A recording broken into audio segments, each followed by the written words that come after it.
kami natutuwa dahil si Chris Aquino, di ba, nagkakaroon ng komunikasyon sa ating kaibigan na si Dindo Balares, ang aking anak-anakan.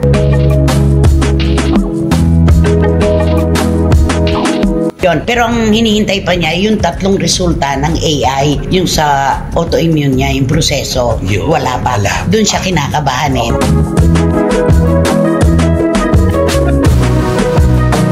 Sentro lang natin si Chris Aquino dahil syempre siya yung kilalang-kilala talaga, sikat, diba? Kaya interesado po sa kanya ang ating mga kababayan at kahit sino interesadong malaman kung anong kondisyon ng kanyang kalusugan ngayon.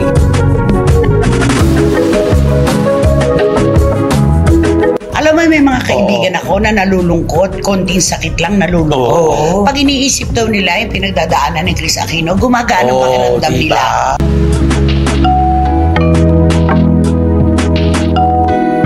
Bitiranang kolonista na si Nanay Christy Fermin natuwa sa bagong update ng Queen of All Media na si Chris Aquino.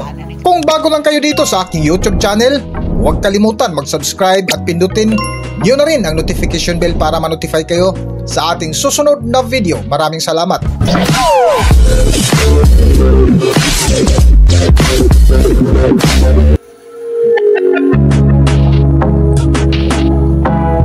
Ilang buwan na nga ang lumipas matapos mabalitaan na nakaway na ng bansa ang tinaguriang Queen of All Media na si Chris Aquino, ay hindi pa rin ito nagparamdam sa publiko. Kung matatandaan ay nakipaglaban at dumaan sa matinding gamutan si Chris Aquino dahil sa kanyang sakit na iba't ibang uri ng autoimmune disease kung saan ilang taon din na malagi sa ibang bansa, partikular sa Amerika kasama ang kanyang dalawang anak na sina Josh at Bimbi. At nang mabalitaan nga ng kanyang mga sulit supporters na medyo gumanda na ang pakiramdam ni Chris Aquino na nagdesisyon ng umuwi sa bansa, ay labis ikinatuwa ng kanyang mga tagahanga kung saan nagabang lagi ang kanyang mga sulit supporters ng latest update sa social media. Sa latest vlog nga ng bitiranang kolumnista na si Nanay Christy Fermin, ay labis ikinatuwa nito ang natanggap na balita ukol sa kalagayan ngayon ni Chris Aquino. Okay, at dito naman po sa pangalawa naming ihandog na paksa, kami natutuwa dahil si Chris Aquino, di ba, nagkakaroon ng komunikasyon sa ating kaibigan na si Dindo Balares, ang aking anak-anakan. Kahit paano, yung mga nagaganap sa kanya na itatawid. Correct. Di ba,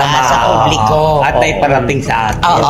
Totoo yan. Alam mo naman, ang sabi nga ni Chris, yung legs niya pagkapayat-payat na. Sabi niya, kaya kailangan niya ng therapy, di ba? Kailangan dumaan sa physical therapy. Tama yun. Ano masasabi mo sa kasalukuyang sitwasyon ni Chris? Ay, ako masasabi ko siguro parang gumaganda na yung sitwasyon niya. Dahil siyempre, alam mo, siyempre pagka mayroon ka inspiration, di ba? Talagang parang gumagaan ang pakiramdam mo. Ang lahat ng problema, di ba? Kapag may inspirasyon, merong nakabantay, merong nagpapatibok ng puso. Yun. Halaga yun eh. Number one yun. Instead na ma-stress ka, andito inspirasyon mo, binibigyan ka ng lakas ng loob, laban. Although of course, si Chris naman talaga hashtag laban siya, diba?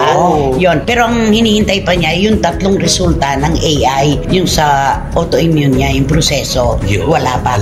Doon siya kinakabahan eh, diba? Doon siya kinakabahan. Kasi life-threatening kasi ito, sabi niya. At yung sinasabi niya na anumang oras po pwede kasi siyang mawala dahil sa heart attack, pwede na lang siyang pumanaw, diba? Yun yung pinakaiiwasan niya na sana magamot na, mahanapan na talaga ng napakagandang pantugon na kagamutan. At saka sa ang maganda rito na hindi na tumatagal na 3 buwan, walang parandas. At least ngayon meron siyang updated tayo lahat sa mga nagmamalat sa support sa kanya para alam natin kung ano na ang tunay na kalagayan. Aminin natin ang katotohanan, si Chris Aquino talaga inaabangan ng publiko. Ay, oo, naman. Hinahanap siya. Sa patuloy nga ng kwentuhan ni Nanay Christy, ay naibahagi nila na hands-on sa pag-aalaga ang napabalitang kasintahan ngayon ni Chris Aquino na si Dr. Padlan na nagtrabaho sa Makati Medical Center. At mula sa St. Luke's Medical Center, ang huling proseso na kanyang pinagdaanan nasa Makati Medical Center, kung saan residente ang kanyang boyfriend na si Dr. Michael Padlan. Di ba naman? Kaya siguro gagaling na siya. Pero ang hirap din nun, palipat-lipat ka ng hospital kasi hindi mo naman madadala yung mga records mo from other hospital na ganun, diba? Hindi, pero hindi. Dadalhin mo talaga yun. Kasi pag-aaralan yan yun eh. Oo, pero panibagong ano naman tama, yun. Babaguhin na naman ang ano. Panibagong basa. Oo. Pero yung old na ano niya, Nandun pa medical din. history, Oo. dala-dala niya yon. Yung Singapore, Oo. Amerika, at dito.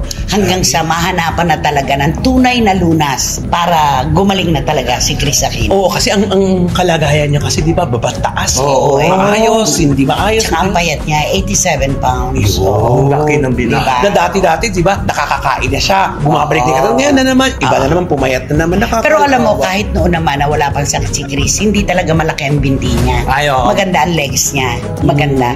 Makinis at saka ang kurbada talaga maganda.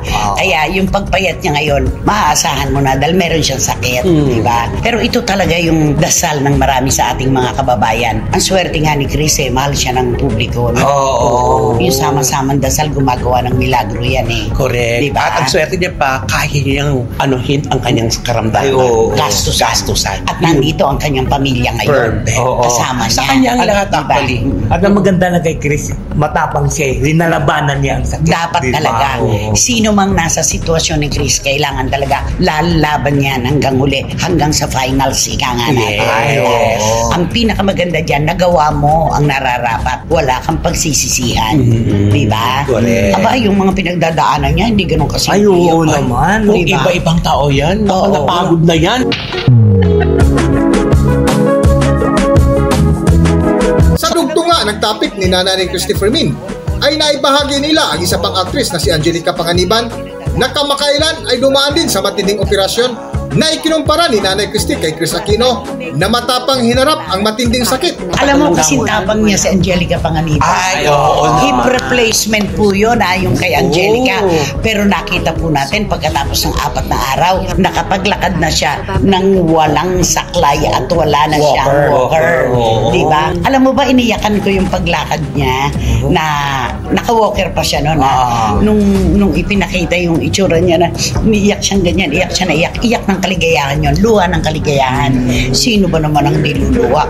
Hip replacement yun, major operation yun. At saka diba na yung paglakad kasi yan yung unang-unang matututunan. Ano ka ba? Correct. Kahit po sa sanggol, ang una po nating minememorya ay ang unang hakbang, ang paglalakad ng tayo'y hawak pa ng ating magulang hanggang sa kayanin na nating mag-isa.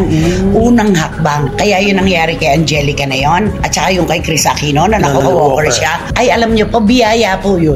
Biyaya ng Diyos yun. Yun nangyayari sa kanila. Kaya dapat lang, laban lang hanggang sa huling sandali. Diba? Yes. So, kayang-kaya yan. Laban lang. Laban lang. Yan sabi, hanggat may hininga. Oo, Diba? hanggang sa huli. Oo. Diba? Yun yun.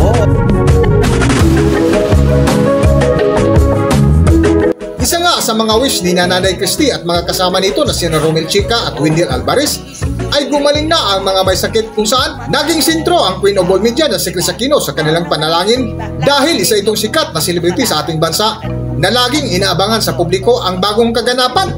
Para sa buong kwento, narito ating panoorin ang video. At wini-wish natin lahat ng mga merong dinaramdam na pisikal.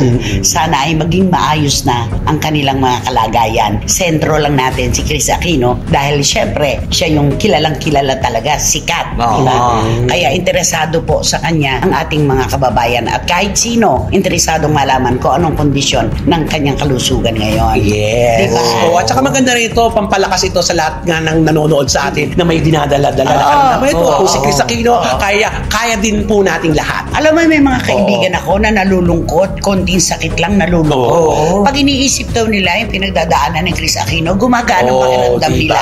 Diba? Tama, Ganun naman diba? Laging may gamot ang kapalaran sa mga nalulungkot. Nalulungkot tayo, todo-todo. Konting sakit lang, umaaray na tayo. Pag nakita natin yung ibang tao na talagang mas matindi palandihamak ang pinagdadaanan kesa sa atin, nakakaramdam tayo ng kaginawahan.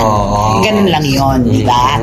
Hanggang dito na lang muna ang ating video at kung nagustuhan nyo, huwag kalimutan mag-subscribe at pindutin nyo na rin ang notification bell para ma-notify kayo sa ating susunod na video. Maraming salamat!